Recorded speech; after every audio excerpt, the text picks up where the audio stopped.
Alrighty, welcome everybody to the third episode of the Latter-day Lobster podcast with your co-hosts Anthony and myself, Alejandro.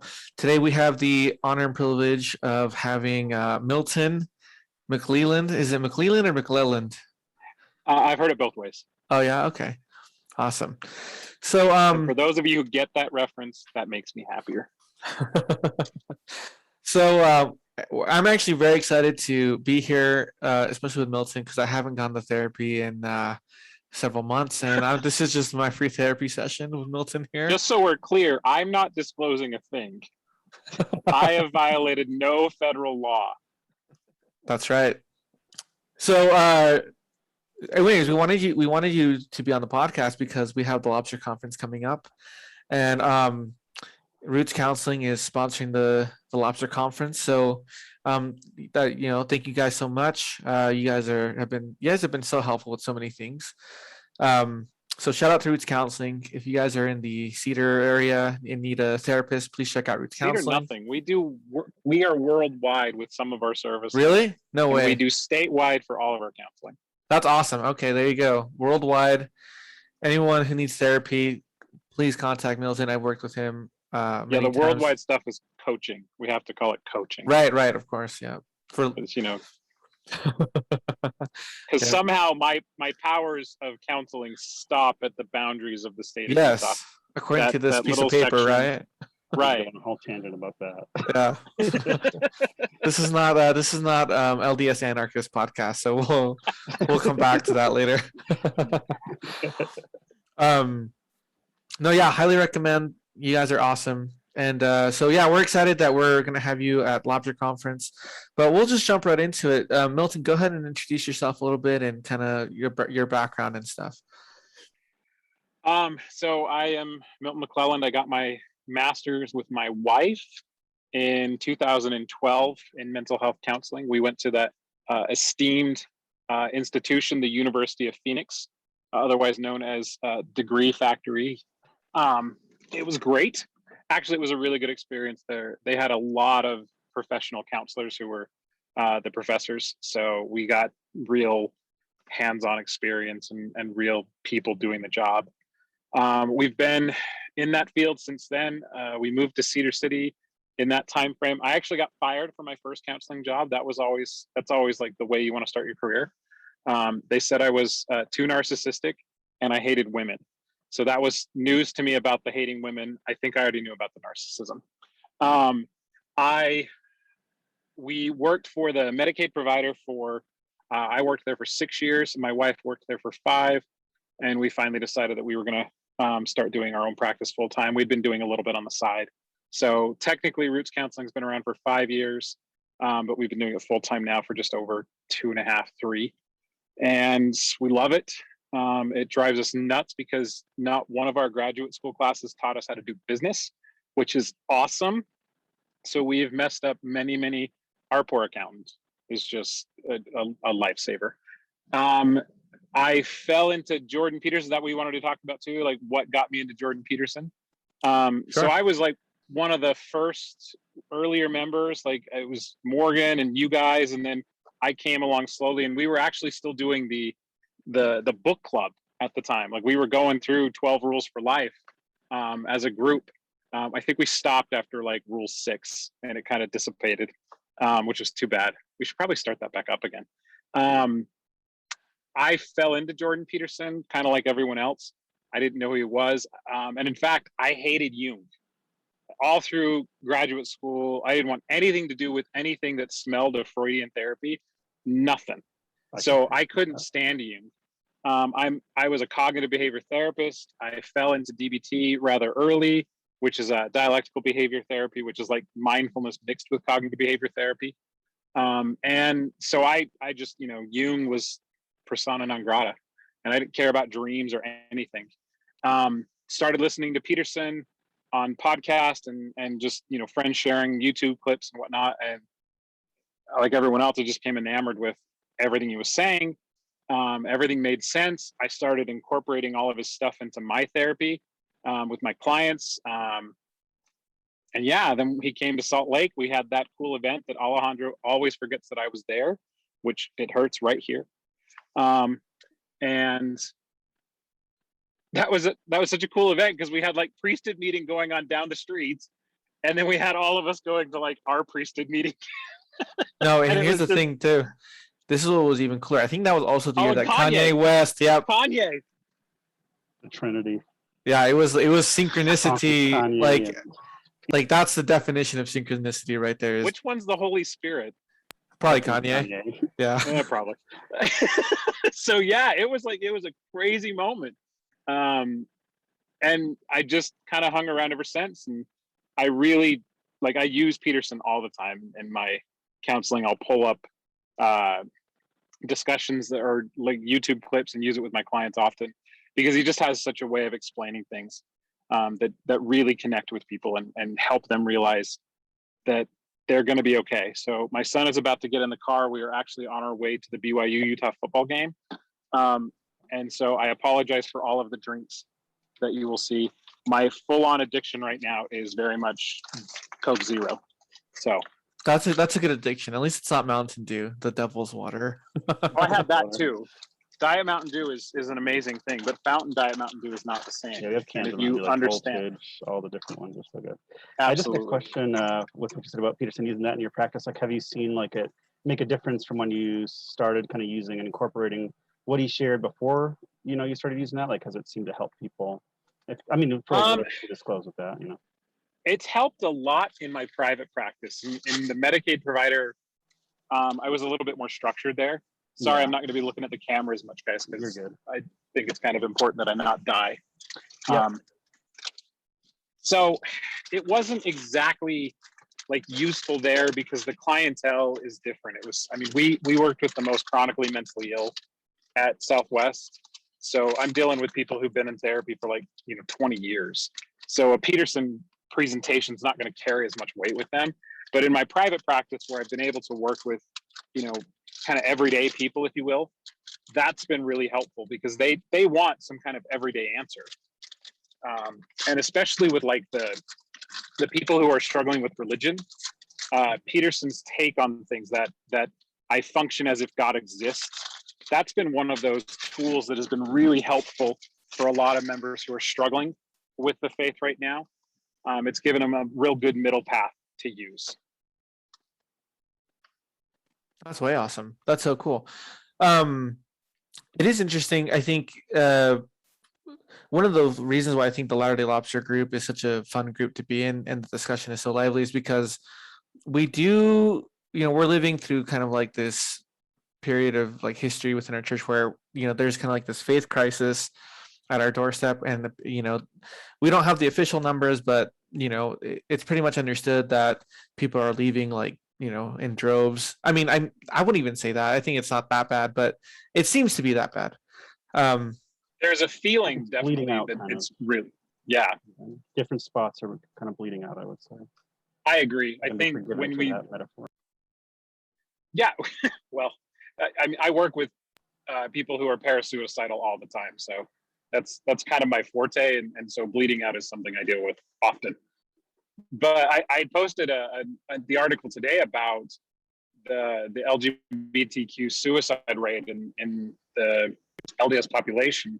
And it's like 44% of them have either, I don't know what that spectrum is of like thinking about suicide, to not, if I didn't wake up one day, that'd be fine, to all the way like I have a plan, I'm going to kill myself. I don't know what that percentage is in that, but 44% who have thought about it, that's a lot. Wow, so I yeah. guarantee you that's kind of where some of them are bleeding out. Yeah. Yeah, that's rough. I didn't intend for this to happen, but every podcast that we've done so far, just the conversation has gone directly to LGBT issues. And I think that's like one of the, obviously, yeah, not only that, but obviously, Anthony, why Holland. might that be? I don't know. 'Cause every time I show my face, it just goes that way. Even when I don't try to make it that way. Gayness just spreads from here and exudes. It's my favorite pattern. Anthony gets on and post a post. I'm really going to try to be Christ-like. And then someone pisses him off. It's okay if you die. And then I just flip. But that's, yeah. Anyway, back to it. Milton. No, I literally put in our group description, like, everyone is responsible for their own opinions. Like, none of it is reflected on the group or on the church. Because, you got like people on Twitter screen capping us and all the crazy discussions that we have. And I'm like, that's on the speaker. Anyway, no, yeah, that's definitely been a huge issue. Trying to wrestle with that issue with the church, but also just I mean, I don't know if you guys have watched John Vervaeke's videos. He's one of Jordan Peterson's colleagues up at the University of Toronto, and he's a PhD in philosophy, and he does cognitive science. So he's not exactly a therapist or a psychologist, but he delves in that, and so he talks about what he calls the meaning crisis, and it's not just it's like you have all these. They're not small, but all these crises. The faith crisis, the opioid crisis. Alienation, the mental health crisis, and he says that all of that is just a symptom of an even larger meaning crisis. And I see that influencing, and I see that the church is also caught in that way, where, like, I mean, even I go to Sunday school and things just don't make sense. Like, the words that are coming out of people's mouths don't make sense. When you go to Sunday school and the teacher gets up there and starts talking about how, if you look at the bone structure of snakes, they had all these places for legs to be. And you're just sitting there going, like, it's okay that it's a metaphor. It's okay that it's not precise. And that just, I love it. And I'm an old school part of LDS culture, because I mean, I'm in rural Utah. And so we've got those farmers and ranchers that have just believed in the literal interpretation of the scriptures for so long. So I was talking to Christina Rosetti. By the way, Christina, we want you back. This is your second shout out. Yes, seriously. No, but I was talking to her. She was on Twitter and she said something like, to give some background, she's a historian, and her specialty is documenting fundamentalism in Mormonism. And so she said on Twitter something like, she's like, hear me out, guys, but I'm of the opinion that fundamentalism is actually a product of modernity. And I'm like, yes, exactly right. And I think it goes back to the whole meaning crisis, when like, for a lot of people, religion doesn't make sense. And so I think the response to that is to, like, buckle down on, like, fundamentalist type, and force religion into this, like, literal box. Everything has to be literal, and it doesn't. Well, it's like religion predates objectivity and science and literalism, and so it doesn't quite work. It's not. It's an ill-fitted frame for the problem that you're trying to solve. Literalism and idol in a way that we worship. Exactly right. Yeah. It's like science. Right. Right. But it's the unknown idol. That's the problem. It's the unacknowledged idol that becomes the problem, because, and I'm going to go into this in my talk at Lobster conference, the way that we progress as people, and how you can figure out what state of development morally you're in. Because if you're in kind of that slave mentality state, or that early childhood state, you don't have the capacity to look at things without permanence or objectiveness, and so the gospel being literal for people who are older, for the times that were, quote unquote, simpler, that literalness was what was meaningful. But see, now we have all this time, and we have all this energy, and we have all this knowledge, and we've got all this space to explore things. And so we start to realize that hanging on to literal truth is not going to help you. I can feel my steering wheel, and that's great, but how is that going to give me any kind of purpose in life? And so we've got all this time. We've got an easier life than we've ever had in any generation ever before. And Peterson references this all the time. We're the most blessed generation on the planet. And so that crisis of meaning comes from not having something to be working towards. And it's because we've progressed past that slave state of needing to have everything told to us. Am I sounding okay? Because I'm going through a spot that's going to be a little bit crappy. No problem.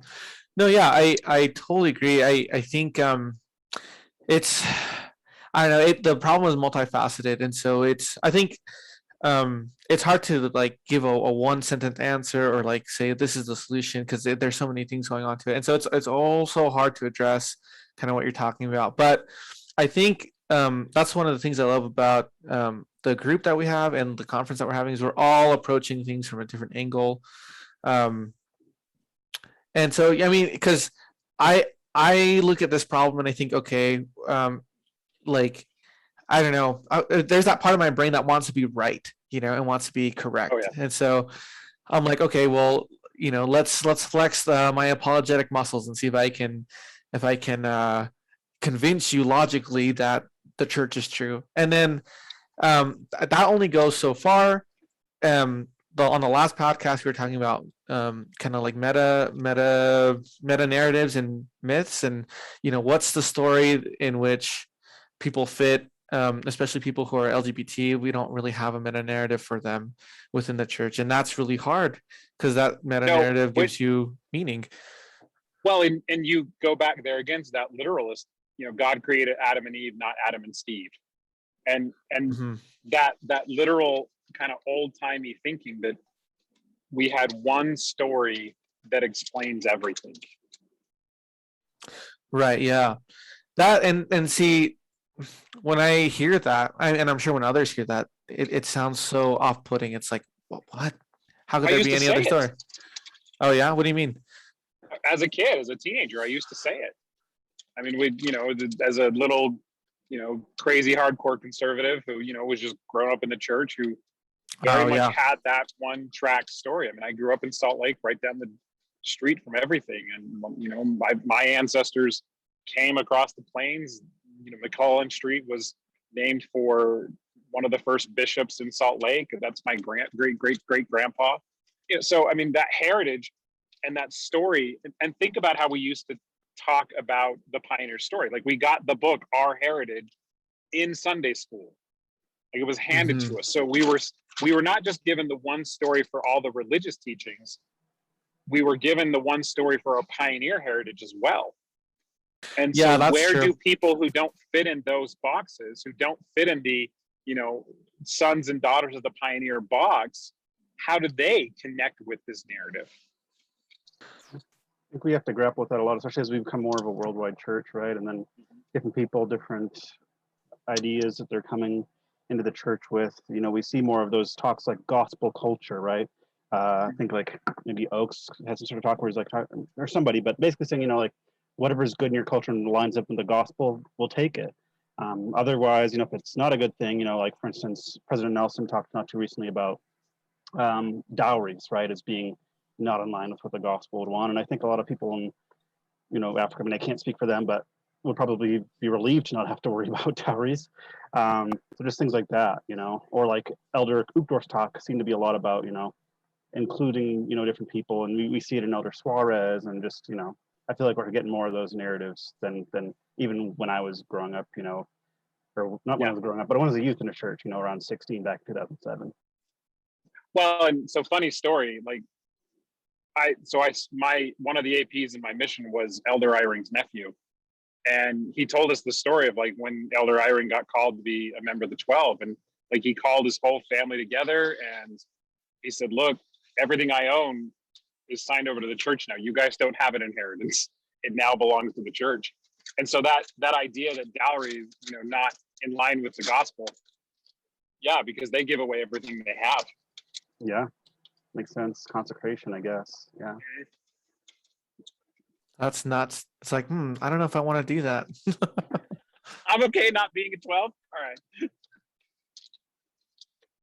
You are in an interesting position because you're a therapist within an LDS community. And what I've noticed is that this is only true of like a small portion of the LDS population, but there seems to be a skepticism towards psychology, towards therapists and therapy.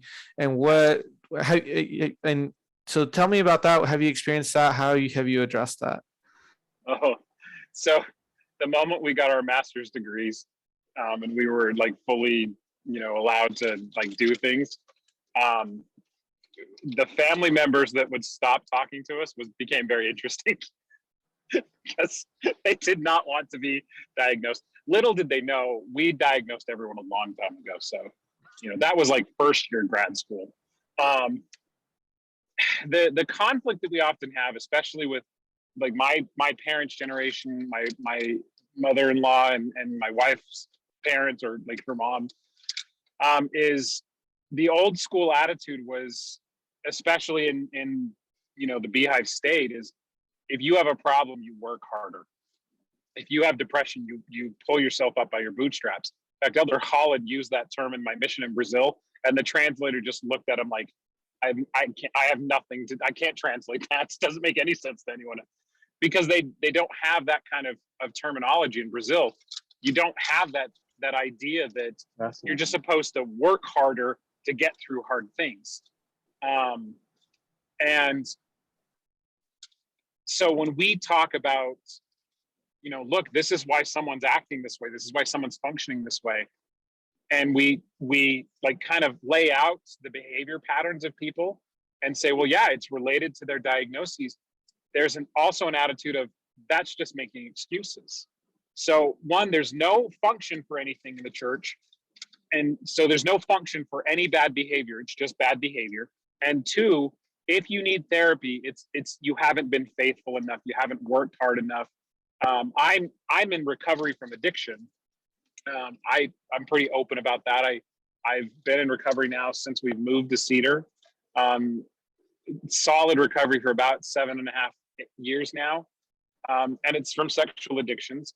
And I can't tell you the number of times I was told to, memorize a hymn and do all this kind of stuff. And that's all great if it's a problem behavior. But if it's an addiction, a hymn is not going to cut it. It's not going to cut it. So I had to work really hard on integration work. Not that I knew I was necessarily doing that at the time, or at least I didn't call that through my worldview at the time. But I had to do a lot of shadow integration of who I was and who I am. And that's not exactly a known concept in the older generations of the church. They just very much believe they are God's children, and if they work hard enough, he'll bless them. And it makes me sad, because the same God who they believe in is the same God that gave us all these things. It's the same God that gave us psychology and antidepressants and all of these things. And as everything goes, this is just one more of those moderations. Therapy has its place for the people who need it. Meds have their place for the people who need it. Support groups like AA and LDS 12-step have their place.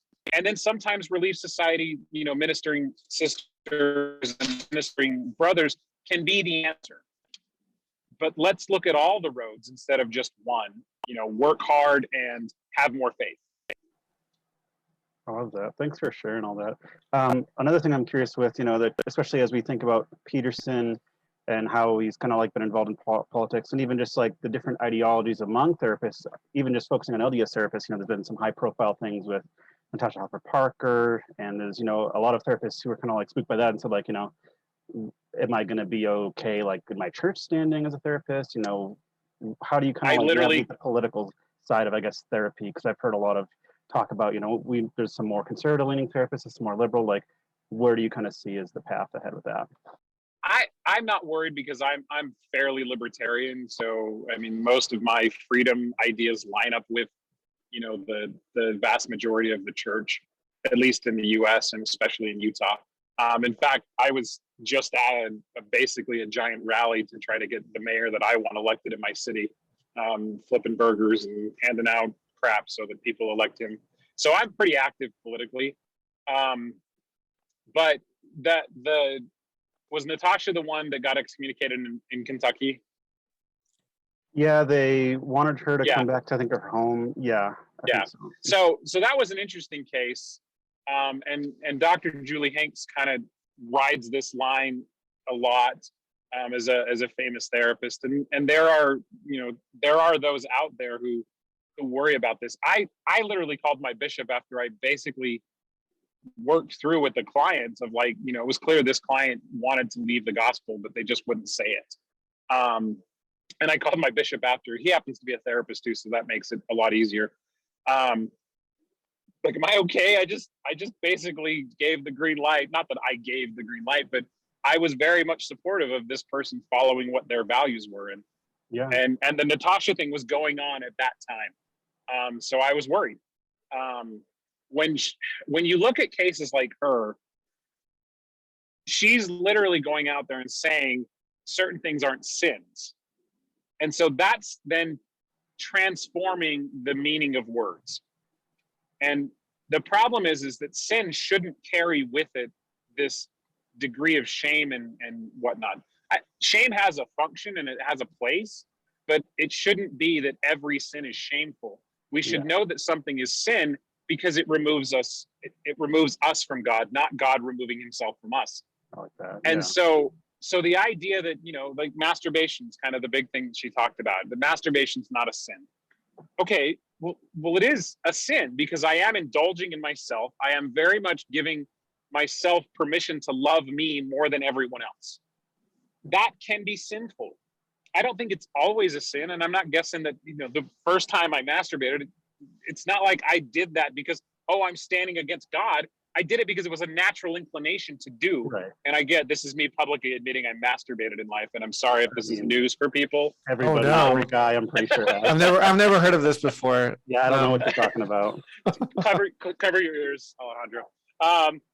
So, you have to understand the function of those things. And so to go out as a therapist and then to say that's not sinful would be disconnected from the doctrine, right? And so she was doing things that were literally publishing things that changed doctrine. Publicly. And that's where it becomes a problem. Interestingly enough, the number 2 person in ordained women is actually down in St. George. And when Kate Kelly got excommunicated, she wrote a really long article explaining how she went and talked to her stake president and stuff and said, hey, am I okay? And he said, well, are you teaching people that you shouldn't be part of the church? And she's all, no. Then he said, you're fine. So it is a problem. And then the community that came out behind this therapist, they all kind of made it known that, like, look, we're going to teach what we think is therapeutically correct, which, okay, there are lots of ideas in therapy. So therapy is not this monolithic idea. Right. There are thousands and thousands of views on things. Right. And to say that, well, something is, scientifically backed. Okay, it is scientifically backed that masturbation is not the most unhealthy practice in the world. And if you do it occasionally, it's never going to really change your tolerance levels and how you relate to it. But I didn't use it that way. I used it as a coping skill to avoid pain. And that becomes a problem. And so if we're not willing to call things problems, then we're really not doing our job as therapists anyway.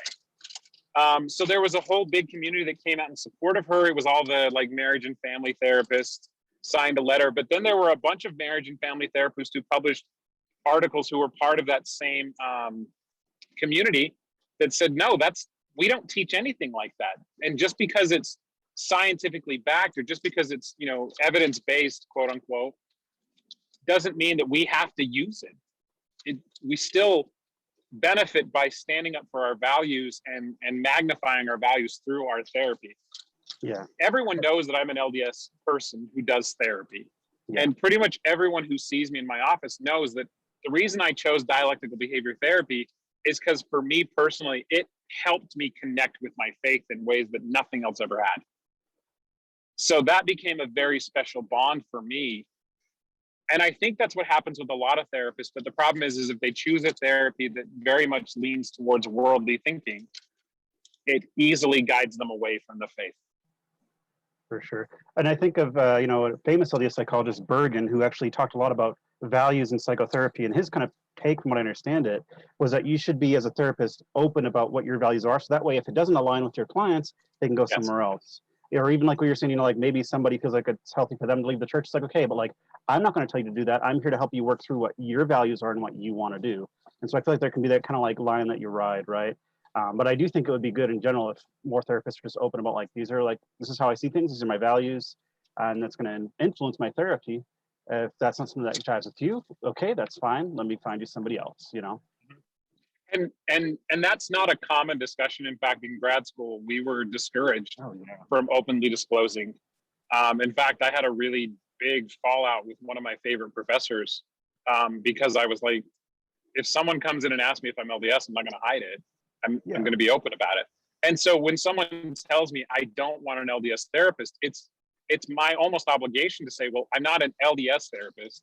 I am LDS who happens to be a therapist. I have worked with lots of people who, you know, are on all the spectrums, from, you know, polyamorous couples to LGBTQ clients to anything. And So we lost him. What I'm gonna do is I'm just gonna keep recording, and then if he comes back, I'll just clip it. people are connecting with people, and 10% the theory, which is pretty much useless. Okay. I think you skipped out there for a bit. Yeah. It made sense in my head. I don't know why it doesn't translate out perfectly, in, you know, to the rest of the world. No, what we mean is we lost your connection, not that we lost your train of thought. Yeah. You're good. Yeah, you're good. If you want to summarize what you just said, that'd be awesome. And I will make it work in the editing. What part did I say? I don't. Right after. Oh man. Well, it was so you're saying if a client comes up to you and they ask and they say, I don't want an LDS therapist, you can say, yeah. So what'd you say after that? It was very much the idea that the process of therapy training doesn't train you to disclose. The type of therapy I do, DBT, is actually very different in that you're required to kind of disclose some stuff. So it's a cultural shift that has to happen, and it is happening.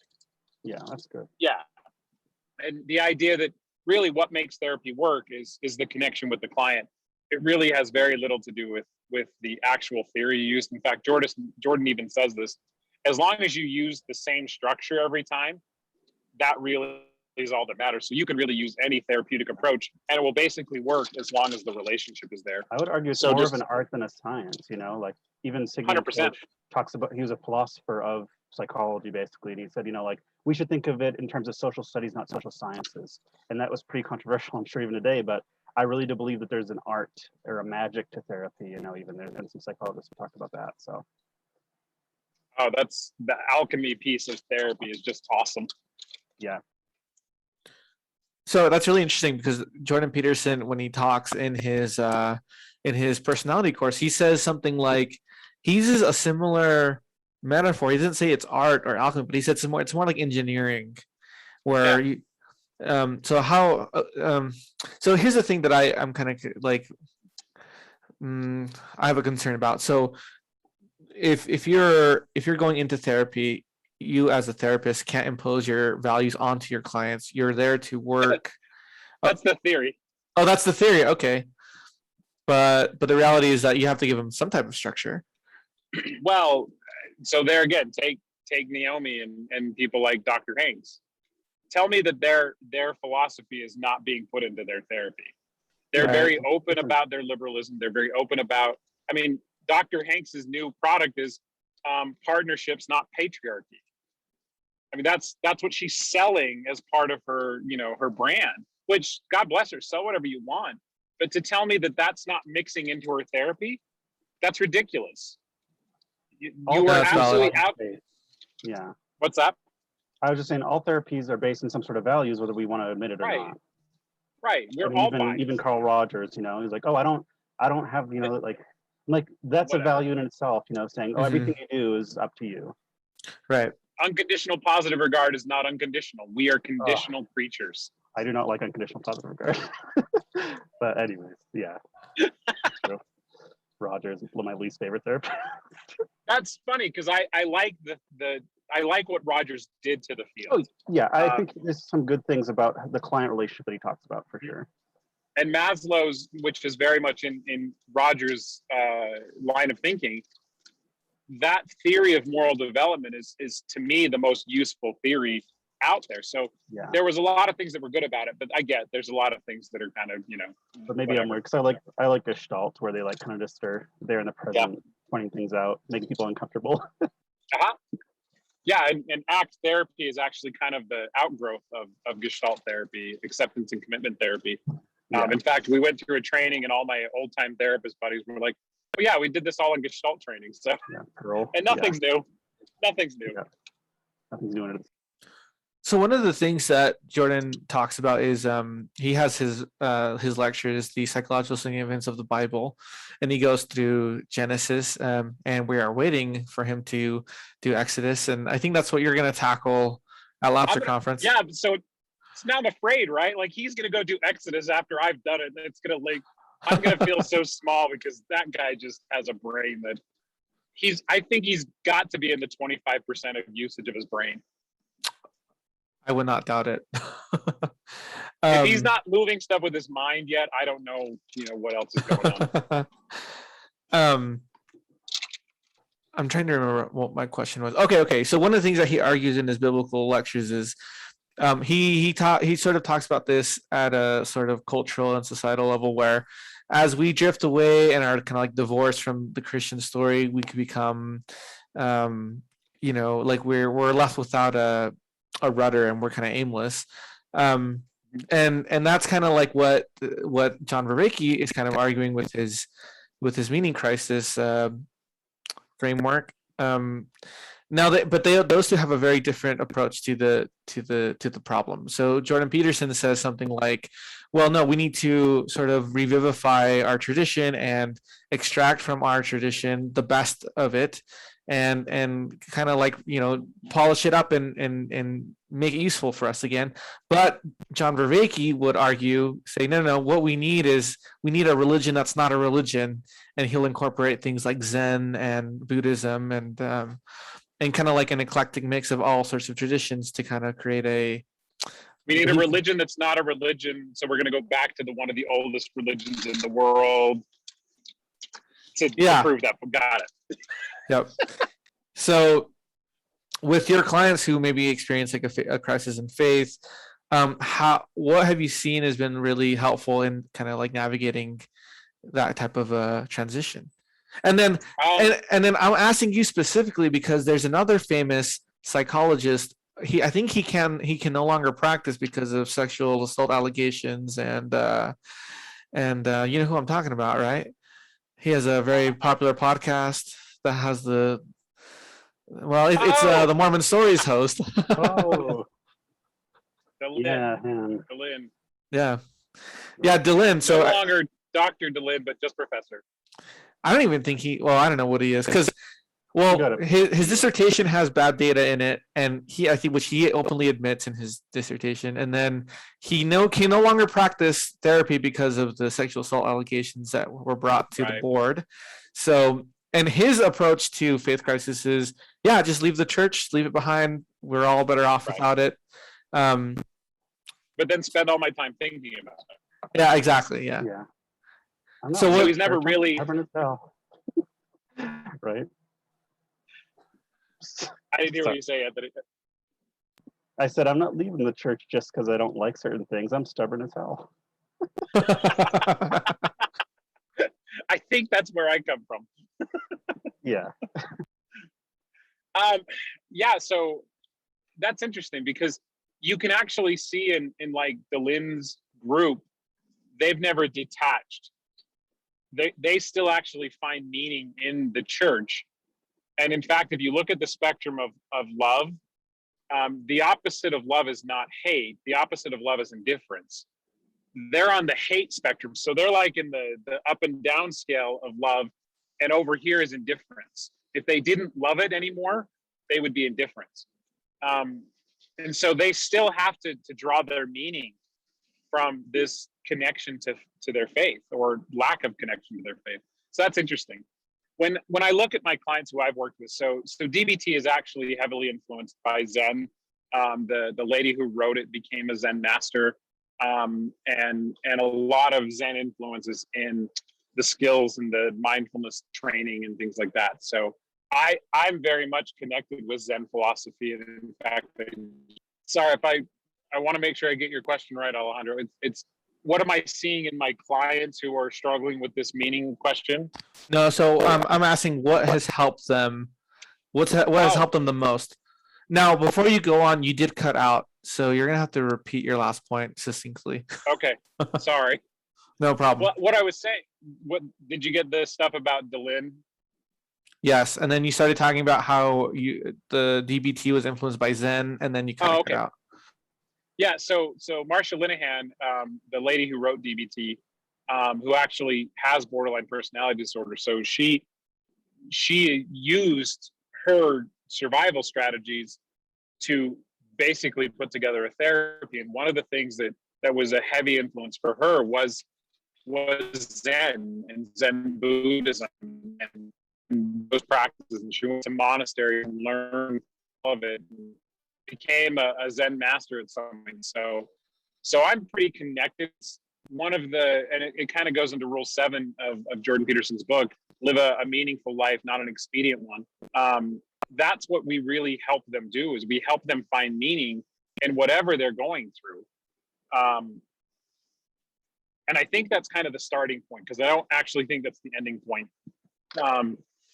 The ending point is a much different thing. It's actually the need to let go of all of that stuff, because in ultimate Zen teaching, you would detach from everything. And that's where I diverge a little bit from them, is I very much believe in eternal family. So I don't want to detach from that idea.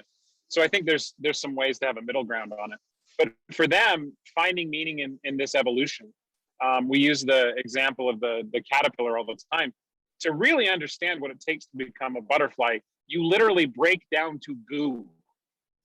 Like, you break down to this just crazy substance that then you can literally reform into this butterfly.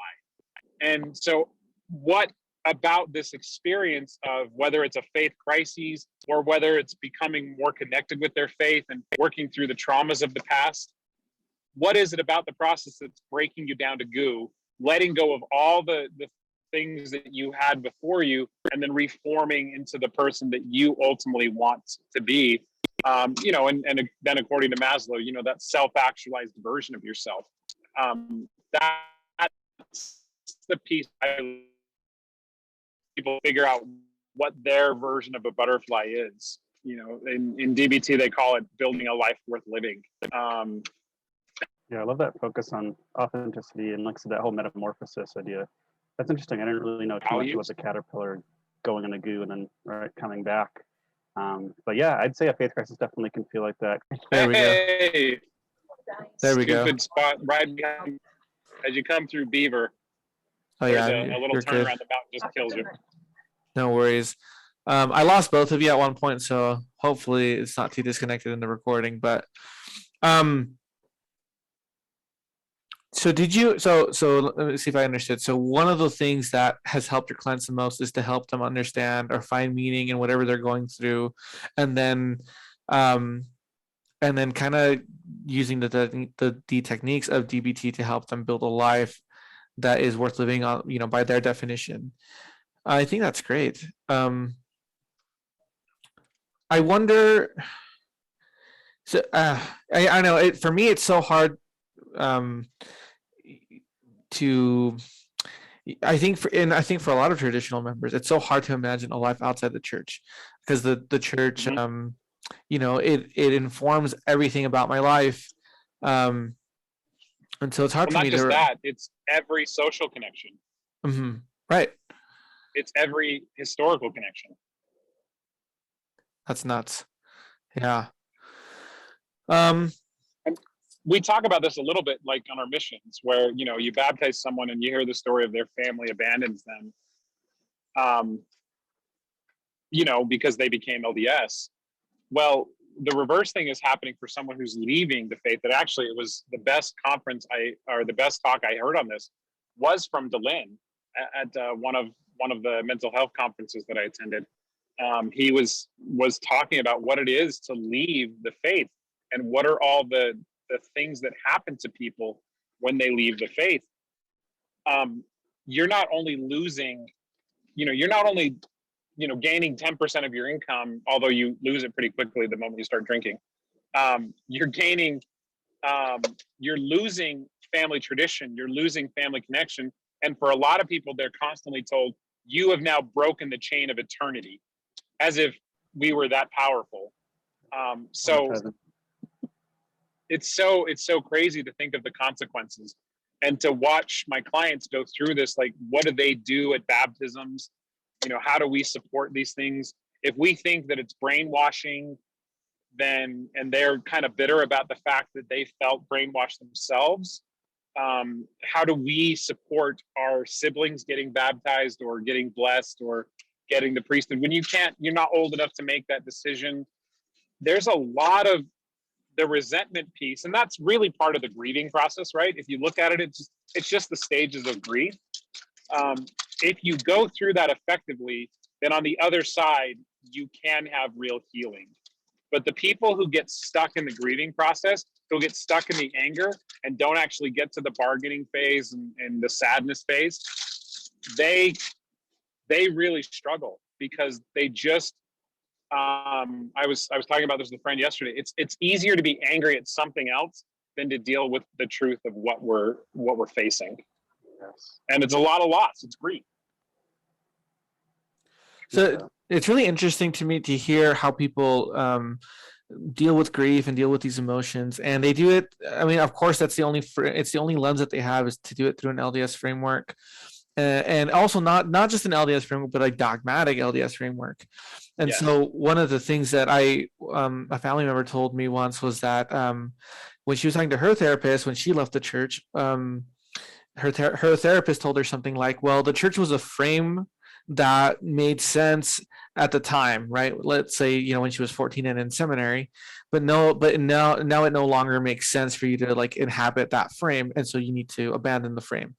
And so one of the enterprises I'm trying to work on is, and this motivates like a lot of my study and stuff, is reframing gospel topics and the gospel themes. I was talking to someone on Twitter. They posted one of those funny memes where, you see a family in heaven, they're all dressed in white, the city's made of gold, and they're like, "Hey, we're going to go visit, Joey in the celestial kingdom. We'll be back for the weekend," and they're packing their bags. Oh, and he's in the celestial kingdom because he drank coffee. So we're going to go away for the weekend. Right. And it's like, people really believe that. I know, right? Well, I think people kind of like believe that because it's kind of like what you hear at church. Oh, there's 3 different kingdoms, and you're gonna be assigned a kingdom, right? And it's like, I think a kingdom is just a metaphor for the degree of glory that you'll receive, right?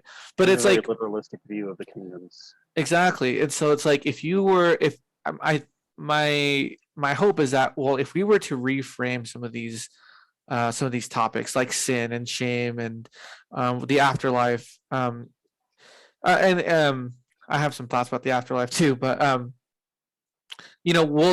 think that would help people either live their faith more meaningfully, and then also if you leave your faith, then it'll help you kind of accept it more in a more healthy manner. So my thoughts on that are I'm a simple guy. I really like simple answers, mostly because I want to conserve all my calories for doing really, wasteful things. Like that's valid, actually. Driving to a football game. That's actually like 100% legit concern, because it actually takes like a lot of energy to rethink something. Yeah. What if we moved away from of everything? The framework is really about, there was a certain story to tell, that the Mormon story, the LDS history is a one monolithic story. What if we just moved away from the certainty of it being one story and it having, a million different stories? What if it is the Technicolor Dreamcoat? Oh.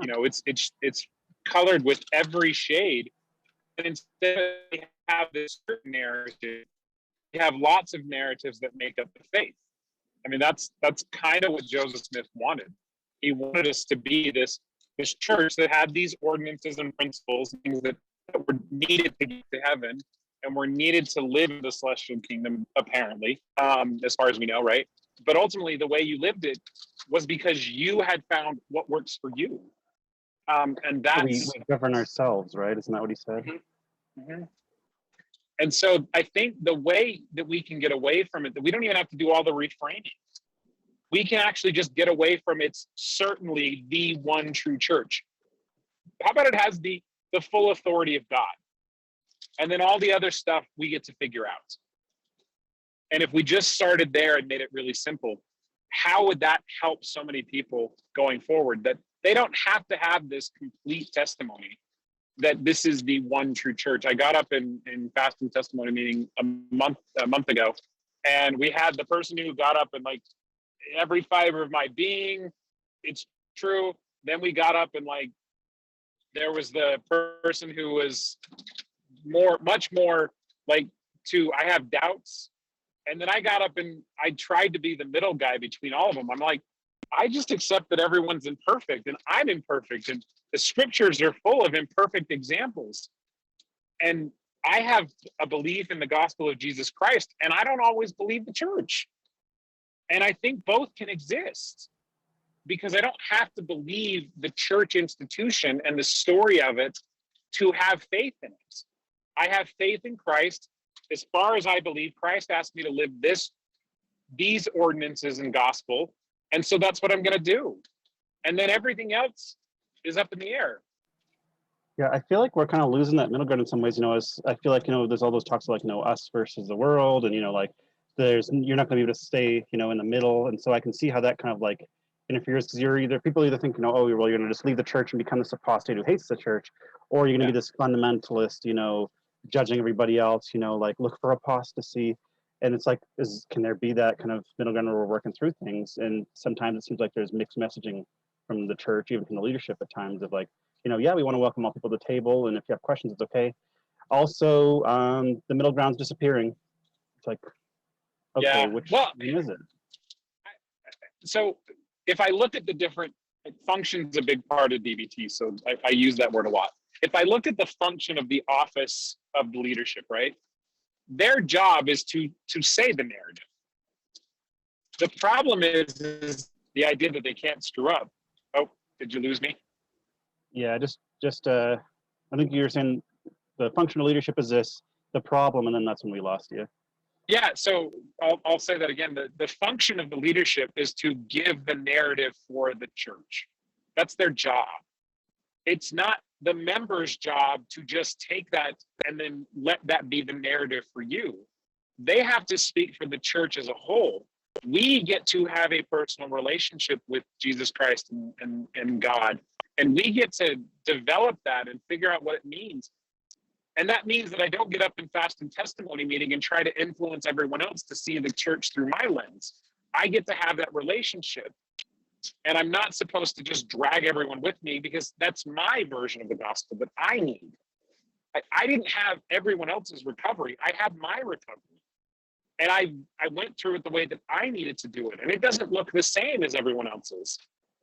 And that's the kind of church that we need, is a place that everyone can have these different experiences with God, because we're supposed to have that and still have a general outline of this is kind of the things that we do. I mean, it's a worldwide organization, as Anthony had brought up. You have to have some structure in order for a worldwide religion to function. But stop using the structure as the basis of faith. That's not the basis of faith. The basis of faith is we believe in Jesus Christ. Faith in Christ is the first principle of the gospel, not faith in the church. Yeah, we don't want to have this kind of hero worship of general authorities. I think that talk, or that thing that you'd shared, Alejandro, on your Twitter post, right? The book by the Givens, I think. Yeah, by the Givens, the Crucible of Doubt. The Crucible of Doubt. Where there's kind of this idea of like, it's okay to like admire the prophets and apostles, and I think that if you believe that they're God's authorities, like I have respect for that. But at the same time, like, is it about like following them? Is it about following Christ? It doesn't necessarily have to be one or the other. Like how we frame that, I think, is important as well. Because like he said, there's general authorities, which are authorities. Doesn't mean that they're authorities in general, right? I think Ballard said that. Right. So what I'm hearing then is, because my approach is something like, dogma is bad and it can be alienating, especially if people's life experience don't conform to it. And so what I proposed was, well, let's create a new lens, essentially creating a new dogma. Milton, you're saying, no, that's not good enough. We need to just reject dogma, not dogma per se, but like we can't confuse the structure with of the church with the backbone of our faith. Like the the first principle of the gospel is faith in Christ and not necessarily the institution. And I'm sure people will disagree with you, but the thing I hear in common between the two of us is there's that dogmatism, where the story, it's one story fits all, or it's another story fits all. That's not going to work for us as a worldwide church, as people with such a variety of experiences. And I think there's a famous essay by Eugene England, right, where he boldly stated, the church is truer than the gospel, is kind of what the essay is titled. I haven't read it, so I can't say too much about it. But one of the points that he makes is that as a culture, we confuse unity with uniformity, and so I think that's where we can agree. Like we don't want uniformity, we want unity, and we want unity in feeling states. We want unity in the ability to walk into a room and feel loved and give love. That's the two great commandments: love God and to love our fellow man. And I mean, we're all kind of on the same page of thinking here. So, for those in the group that don't necessarily see it this way, that's okay. And I get that the three of us tend to agree with each other more than we disagree. But I love the idea that the unity comes from feeling state. If I walk into church and I feel accepted, and acceptance has been conflated in a lot of ways to mean that you have to agree with me. And that's not what acceptance means. Acceptance means that I have you in my bubble, you have your view in your bubble, and I accept that bubble doesn't have to interfere with my bubble. We can both have these two different things. They can be of truth, and they don't have to be the truth, the capital T truth. But that capital T truth of loving God and loving everyone else, we can have that. And if we can create that feeling state in the chapels, if we can create that in the Sunday schools and in the ministering assignments and all that other stuff becomes useless. All that, the dogma, the whether there were, actual feet on snakes before that moment, whether, it's all a myth, none of that matters, because we're just going to go through and love each other. That's what the point is. And we're going to make the church as a hospital, like President, no longer President, Elder Uchtdorf said, that the hospital is full of people who are sick and need care and compassion. Yeah. And all the other stuff that we get lost in is such a waste of time. I think we are seeing more and more of a need to shift, to kind of that pastoral apologetics, as the Gibbons talk about, or even this idea of orthopraxy, right? There's orthodoxy, like uniformity in what we believe, orthopraxy, focusing on our practice of our faith. And I think that's where I really find the power, both in the LDS Church and also as I've looked in the community of Christ. I see that they do orthopraxy, I feel like, really well. They're not worried so much about orthodoxy in that church. And so we don't have to necessarily give up orthodoxy, but we could still have orthopraxy as well, I think, in the LDS Church. And kind of like to the whole thing of what Alejandro was saying, reframing and what you were saying, I think when we have a lot more allowance for metaphor, then a lot more people feel more comfortable to kind of figure things out on their own. If it's more literalist, then it kind of excludes people, right? And puts people who don't really feel comfortable with that in the margins. And so ultimately, in order to make a place where the church can be vulnerable and open and really like thriving as a Christian community, I think that we need to have something, change. And yeah, I don't know all the ways to get there, but I do feel like a lot of people are just trying to keep up with the Joneses at church. Maybe that's just my observation. I know there's times when I felt that people were really open and vulnerable, but they seem like the exception rather than the rule. And I think that's really sad. Well, something to remember, and this is a lesson that I keep getting all the time, is it took Enos like 300 years to develop the city of Enoch.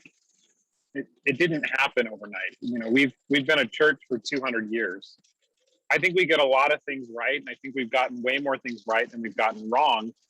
But when you become very sameness, and that your proof of faith is your level of devotion to sameness, that's where we start going off the rails. But we got to remember, we're human. There's a process to this. We're supposed to go through this process. I mean, if we didn't have this process, we wouldn't need to be here anymore. And so the fact that we all haven't been translated is proof that we're not a finished product.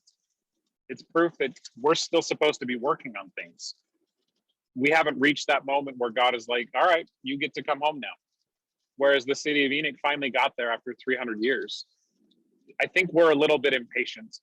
We want it all now, and we want Zion now, and we want unity now, and we want the world to see it the way we see it now. I mean, how many times have you guys heard your parents or other older members say, man, if that second coming would just come, I wish it was just today, because the world is just so awful. It can't get any worse. I'm that boomer. Really? I've definitely Okay, been to that more than once. So, Boomers. so for me, the way I'm kind of looking at all this is in the context of the meaning crisis that I was mentioning earlier with John Vervaeke. And I like what you guys are saying about, orthodoxy and orthopraxy, and having an environment where we're safe and we can all love each other unconditionally, the same way that Christ loves us, and that we should love him and others. The only thing that is kind of like a hair in my mouth is like, it's because our culture is in the wake of this meaning crisis. It's not just the church, right? It's the entire Western culture is kind of stuck in this meaning crisis. For me, it's like, we can have that. I think that's great. We should aim for that, but it needs to make sense too. And that's the problem I have with, and that's like the apologetics. Why Because does it have to make sense? well, for me, it needs to make sense, because if it doesn't make sense, and it feels like I'm not in touch with reality. And so why would reality I? is this present moment, though. The only thing that reality is right now. The why question is where everyone's lost. There's never a satisfactory answer for why. Mm-hmm. Why is such a, that's like to me, that's like Satan's biggest tool. Some people have said Satan's the greatest psychologist on the planet, which doesn't say anything for my field. He knew us beforehand, and he knows us now. And he gets to sound like us in our head. And I think he's the one that pushes why.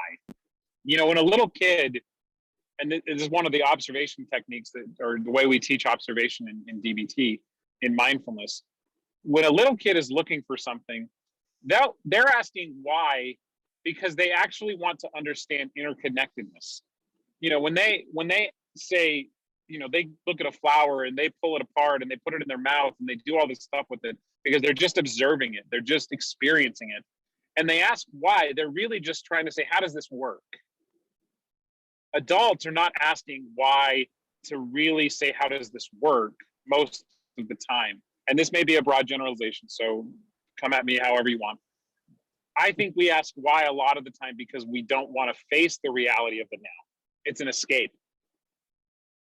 If really I'm just living in this moment, and this is very much a mindfulness or a Zen kind of philosophy, if I'm just living in this moment and I'm just accepting this moment, I don't have to worry about why. I just have to be here. And that's why frameworks and all that other stuff, to me, it's not as important.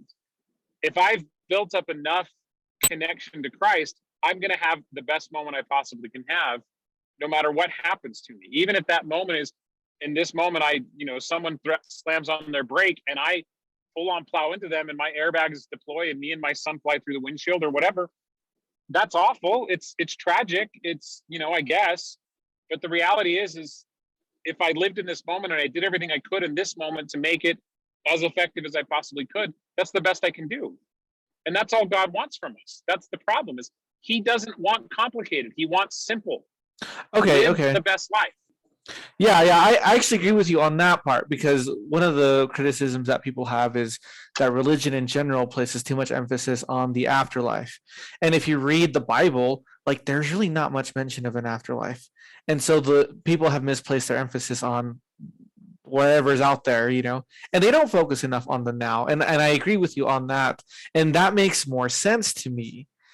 The here-ness and the now-ness. And if you can make the gospel relevant to the here and the now, rather than to the eternity that you're never gonna, that you'll experience eventually, that makes a lot more sense. Dream of your mansion above, doesn't the hymn, right? It's all about here now.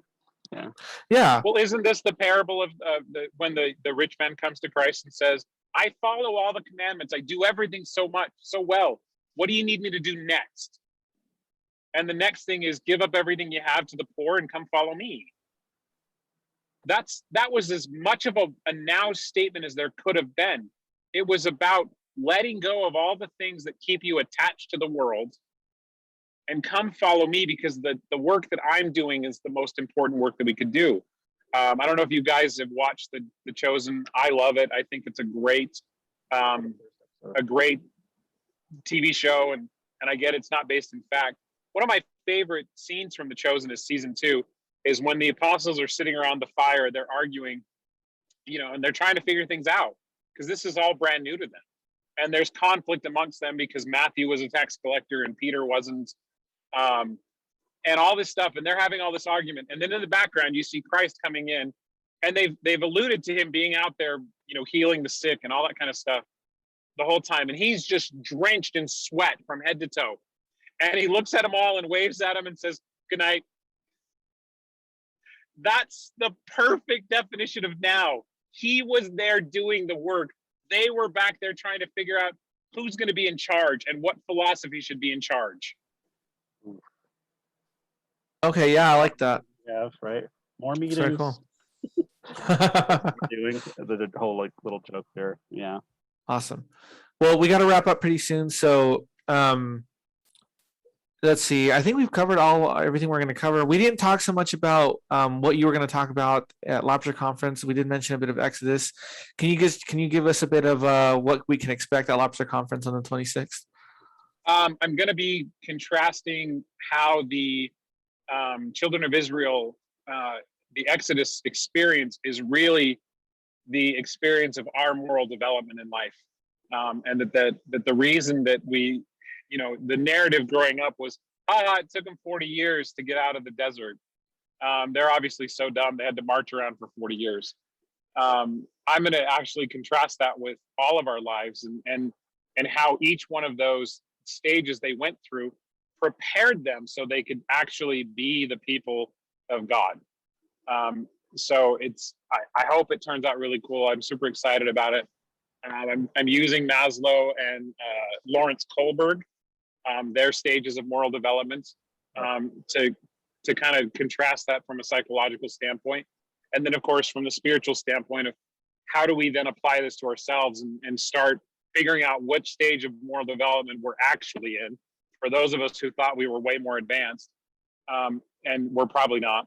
And we're going to look at how we can start moving to the next phase by the connections we make, and there again connecting with those 2 great commandments. That's going to be awesome, man. I'm so excited. All of that in 30 minutes. Love it. So, Not 40 years. yeah, it's going to be 30 minutes, Milton. Just let you know. No, I just won't say anymore because I am I can't give everyone so much license. But to everyone watching this who's participating in Lobster Conference, it's going to be 30 minutes. But for Milton and others, it'll be 30 minutes. All right, well, awesome. We're super excited. Thank you. I hope BYU wins today. I hope you guys enjoy the game. They're so not going to win. I know. But hey, we're now and enjoying the experience of going. Exactly. And it's all about the experience. Yeah, that's it. I just can't wait for that Big 12 money to help me lower tuition at BYU. All right, cool. Great. All right, Thanks, guys. Yeah, thanks everybody. Love you both. Yep. Yeah. Bye.